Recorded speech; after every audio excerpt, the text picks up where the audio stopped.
Hello friends, welcome to India education centre. तो कल हमने SICI के कुछ क्वेश्चंस किए थे, तो हम आज आगे के क्वेश्चन सॉल्व करेंगे। तो देखते हैं, कल हमने 20 तक के क्वेश्चन कर लिए थे, तो आज उसके आगे के क्वेश्चन देखते हैं। तो हमारा 21वां क्वेश्चन है, ब्याज की गणना वार्षिक चक्रवृद्धि के आधार पर करते हुए 15% वार्षिक ब्याज की दर से 4600 रुपये की राशि पर 2 से 2/5 वर्ष से प्राप्त चक्रवृद्धि ब्याज ज्ञात करना है। ठीक है, तो हम क्या करेंगे, अब इसमें आपकी रेट कितनी है, 15% है, तो 2 साल और 2/5 वर्ष के लिए है। तो 2 साल में 1 साल, 1 साल और 2/5 साल, ऐसे होगा। तो इनकी रेट तो क्या होगी, 15%। ऐसे इसकी 15% और 2/5 साल की कितनी परसेंट हो जाएगी, तो गुणा 15 कर लें, तो 2 5 या 15 यानी 6%। तो ये हमारा रेट हो जाएगा। ठीक है, अब हमें CI फाइंड करना है, तो हम तीनों पे क्या लगा दें, सक्सेसिव लगा लें। तो पहले 15 और 15 पे सक्सेसिव लगाएंगे तो कितना होगा, 15 + 15 + 15 × 15/100।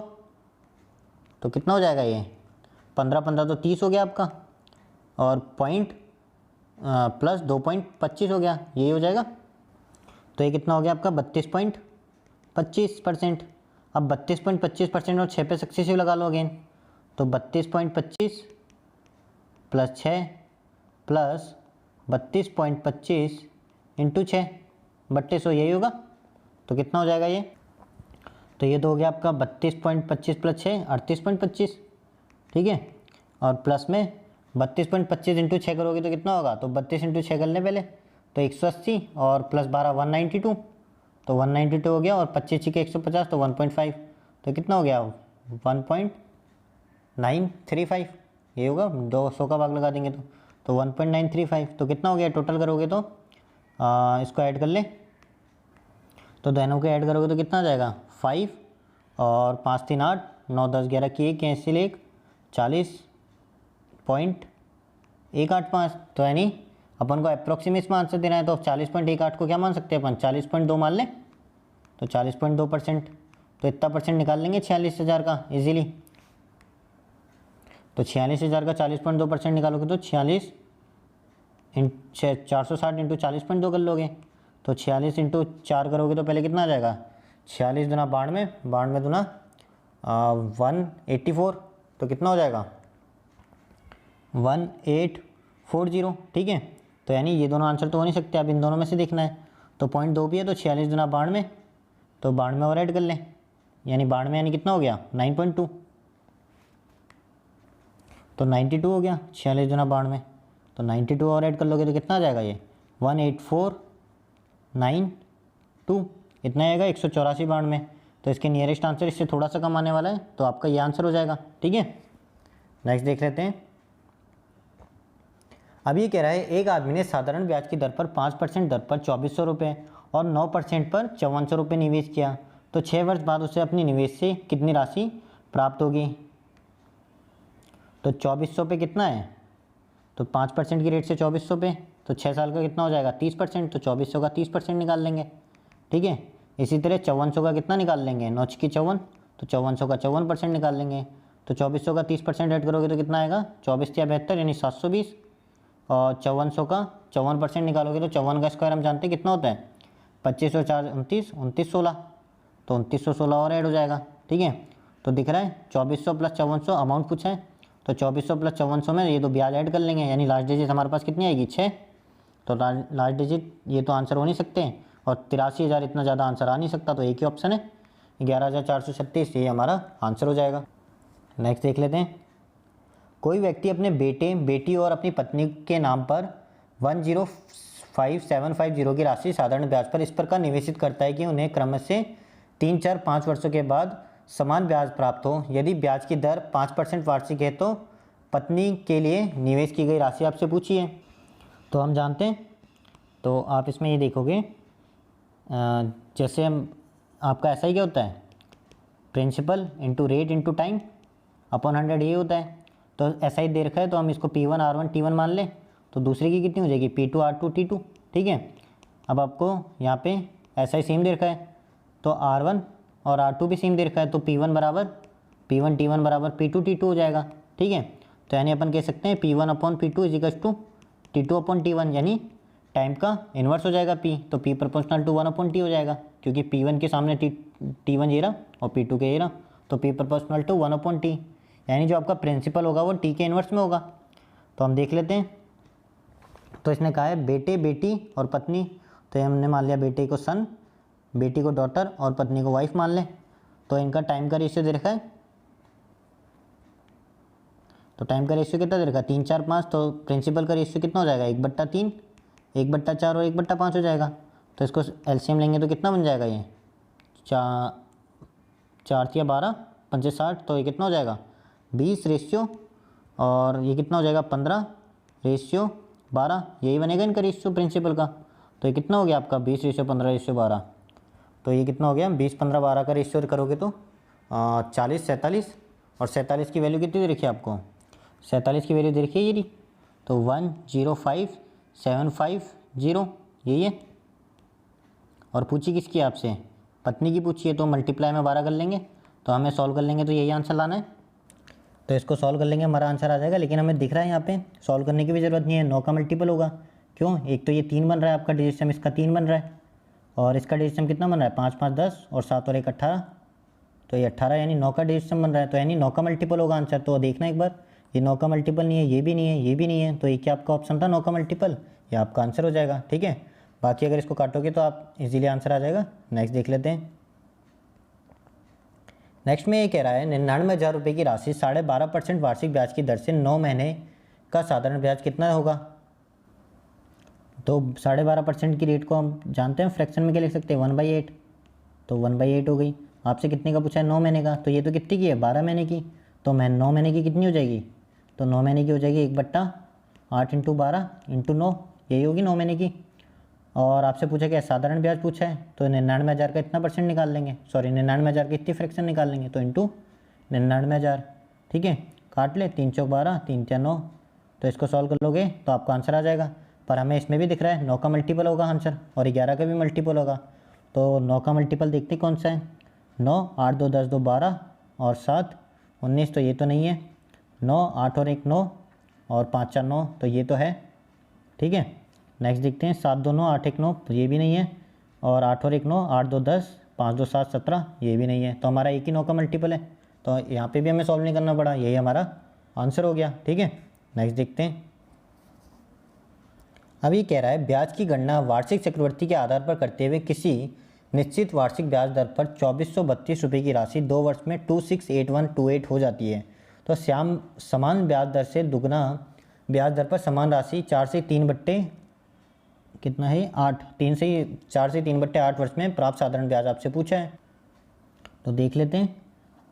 तो अब आपको प्रिंसिपल कितना दिया हुआ है, इसमें प्रिंसिपल दिया हुआ है 2432 रुपये, तो हमारा प्रिंसिपल कितना हो गया 2432, और ऐसा अमाउंट कितना हो गया 2681.28। ठीक है, तो ये हमारे पास CI कितना बना है, तो घटा लेंगे इसको, तो 2681.28 में से 2432 घटाएंगे तो 0.28, तो वैसे का वैसे ही रहेगा, और 11 में से 2 गया तो 9, और 7 में से 3 गया तो 4, और 26 में से 24 गया तो 249.28।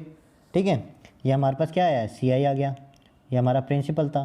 तो हमें CI दिख रहा है कि लगभग इसके 10% के आसपास का आंसर है, क्योंकि इसका 10% 243.2 होगा, और ये 249.28 है, तो 2 साल का है, यानी हर साल 5-5% आया होगा। तो हमारी रेट कितनी होगी 5-5%। तो हमें डायरेक्ट रेट का आइडिया लग गया, निकालनी नहीं पड़ी, क्योंकि 5% निकालेंगे, पहले साल 5% निकाला होगा, दूसरे 5 साल 5% निकाला होगा तो 10%, और फिर इस 5% का भी हमने 5% निकाला होगा समथिंग, तो 243 प्लस समथिंग आएगा, यानी 249.28 तक पहुंच जाएंगे।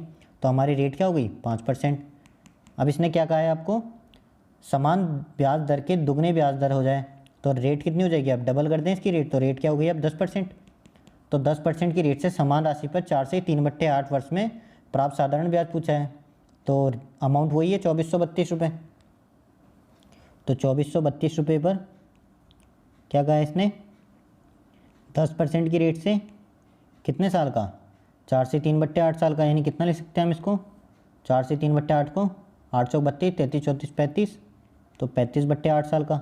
ठीक है, यही बोला है, और 10% है तो 100 में कन्वर्ट कर देंगे, बट्टे 100 हो जाएगा। ठीक है, तो काट लें, तो कट जाएगा, ये तो हो गया 0 से 0 कट गया, और ये कितना हो गया 8 या 24, 8 चौक 32, और 5 सत्ते 35, 5 दूनी 10, और ये कितना हो गया 15, 152। तो दिख रहा है लास्ट डिजिट 4 आने वाली है, तो ये हमारा आंसर हो जाएगा।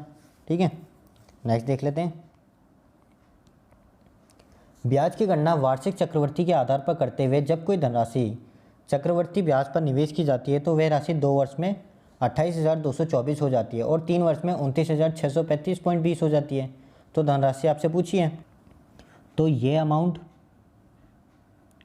2 वर्ष में था और ये अमाउंट 3 वर्ष में था, यानी इसी अमाउंट में ब्याज जुड़ के इतना बना होगा। तो ब्याज कितना हो गया, घटा लें इसको, तो 0.20 और 5 में से 4 गया तो 1, तो 5 में से 4 गया 1 और 3 में से 2 गया तो 1 और 6 में से 2 गया तो 4, 6 में से 2 गया 4 और 29 में से 28 गया तो 1, तो यानी 1411.20। अब ये 1411.20 तो दिख ही रहा है, इसका सीधा सीधा 5% है ना, 1411.20 इसका बट्टे 2 कर दिया तो ये आएगा, यानी 5% की वैल्यू ही होगी। तो डायरेक्ट दिख गया ये, तो हमें तो रेट कितनी आ गई आपकी 5% यहाँ पे भी, तो 5% रेट आ गई। तो अब यहाँ से क्या करेंगे, 5% की फ्रैक्शन वैल्यू हमको पता है कितनी होती है, 1/20। ठीक है, तो 1/20 फ्रैक्शन वैल्यू हो गई। तो आपको अमाउंट निकालना है, तो सॉरी प्रिंसिपल निकालना है, तो 2 साल पहले प्रिंसिपल देख लें तो कितना हुआ होगा, 20 से रेशियो 21 बन गया होगा। ठीक है, अगर प्रिंसिपल पहले साल में इतना होगा दूसरे साल में इतना बन जाएगा और 2 साल बाद कितना बन जाएगा, तो 2 साल के बाद इसमें स्क्वायर लगा दो। ठीक है, क्योंकि एम आपको टाइम कितना दे रखा है 2 साल, तो कितना हो जाएगा प्रिंसिपल 400 और अमाउंट कितना बन जाएगा 441, और 441 की वैल्यू दे रखी है आपको कितनी 28,224, तो ये हो गई आपकी 28,224। तो 400 की वैल्यू कितनी हो जाएगी, तो दिख रहा है लास्ट डिजिट इसमें 4 है, यानी गुणा 4 तो वही होगा, आगे कुछ भी हो तो यहाँ पे भी गुणा 4 तो होगा, तो लास्ट डिजिट 6 आएगी, तो 600 ऐसे कुछ आएगा।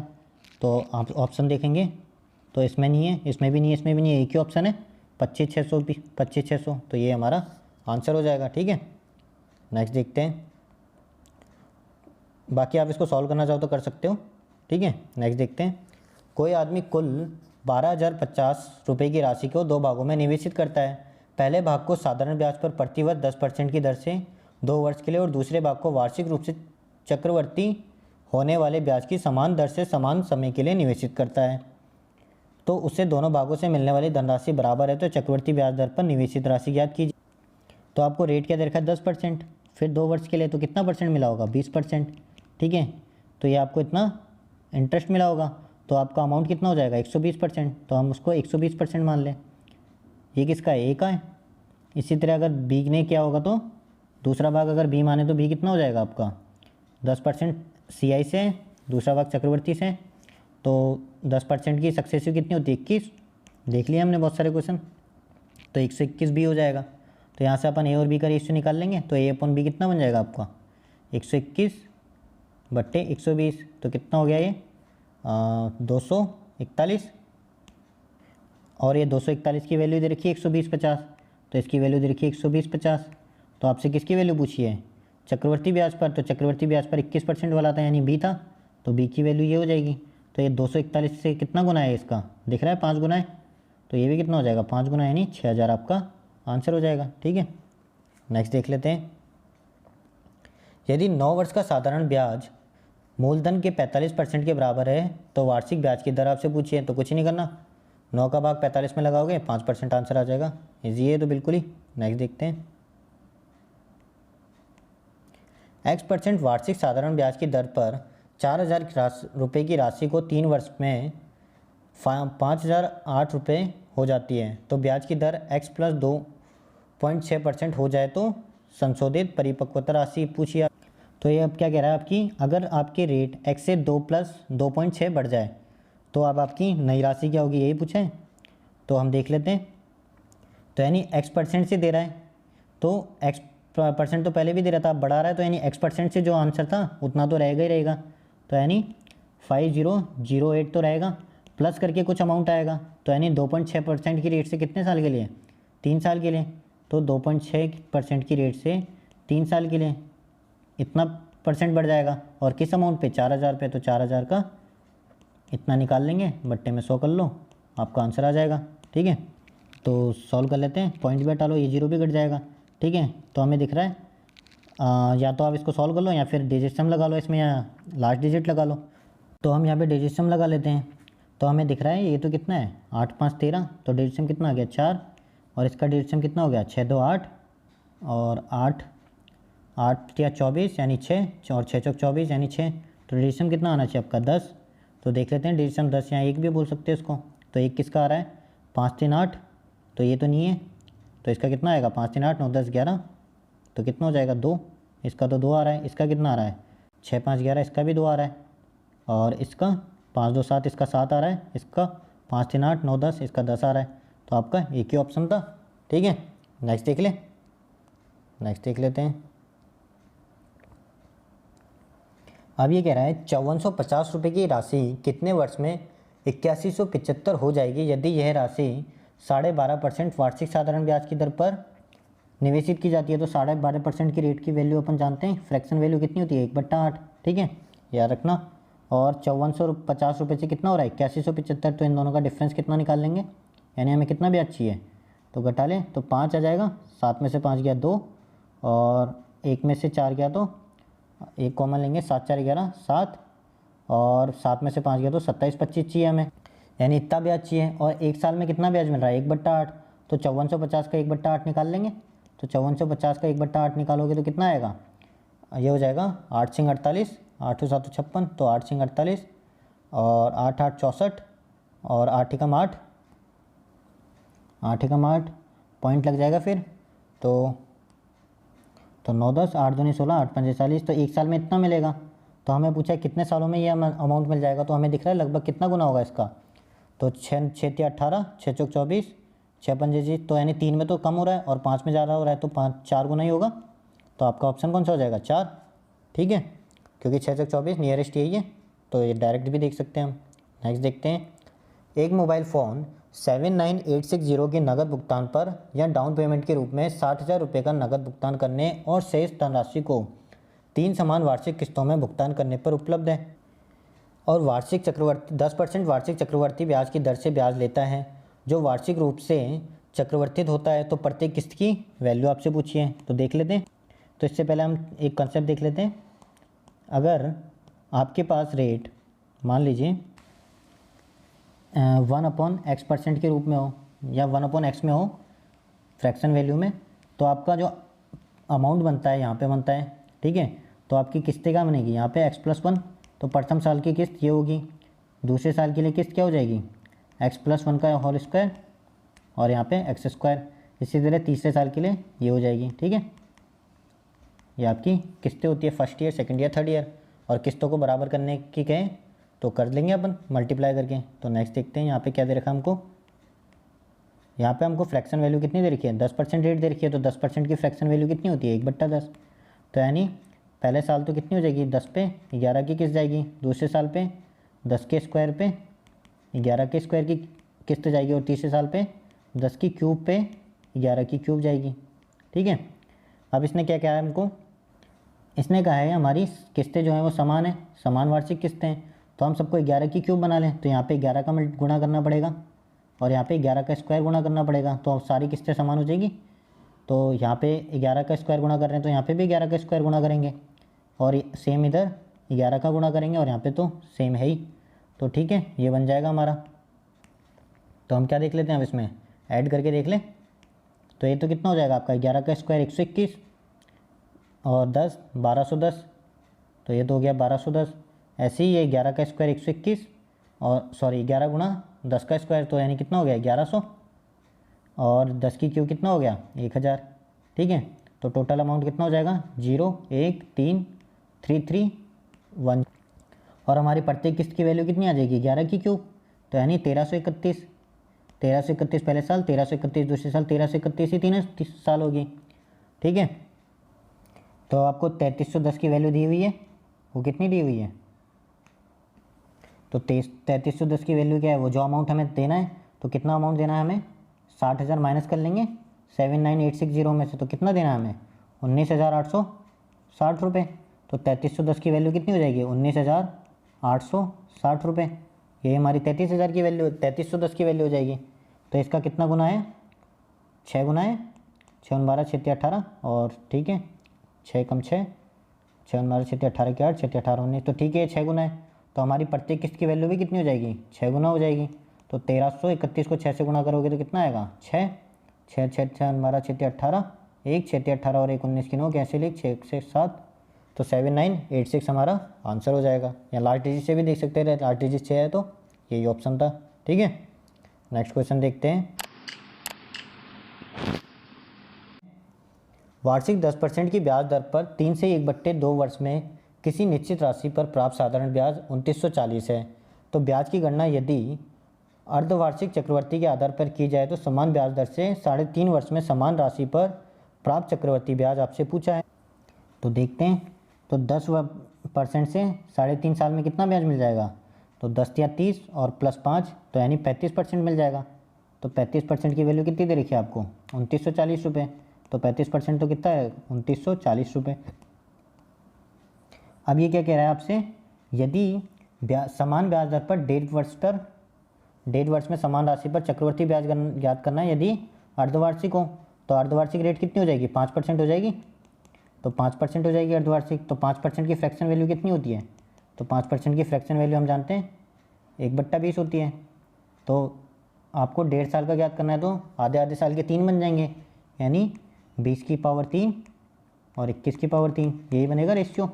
तो 20 की पावर 3 तो कितना हो जाएगा 8000, और 21 की पावर 3 कितना हो जाएगा 9261 होता है, 21 की क्यों, ठीक है 9261। तो इनके बीच में जो आएगा वही हमारा CI होगा डिफरेंस।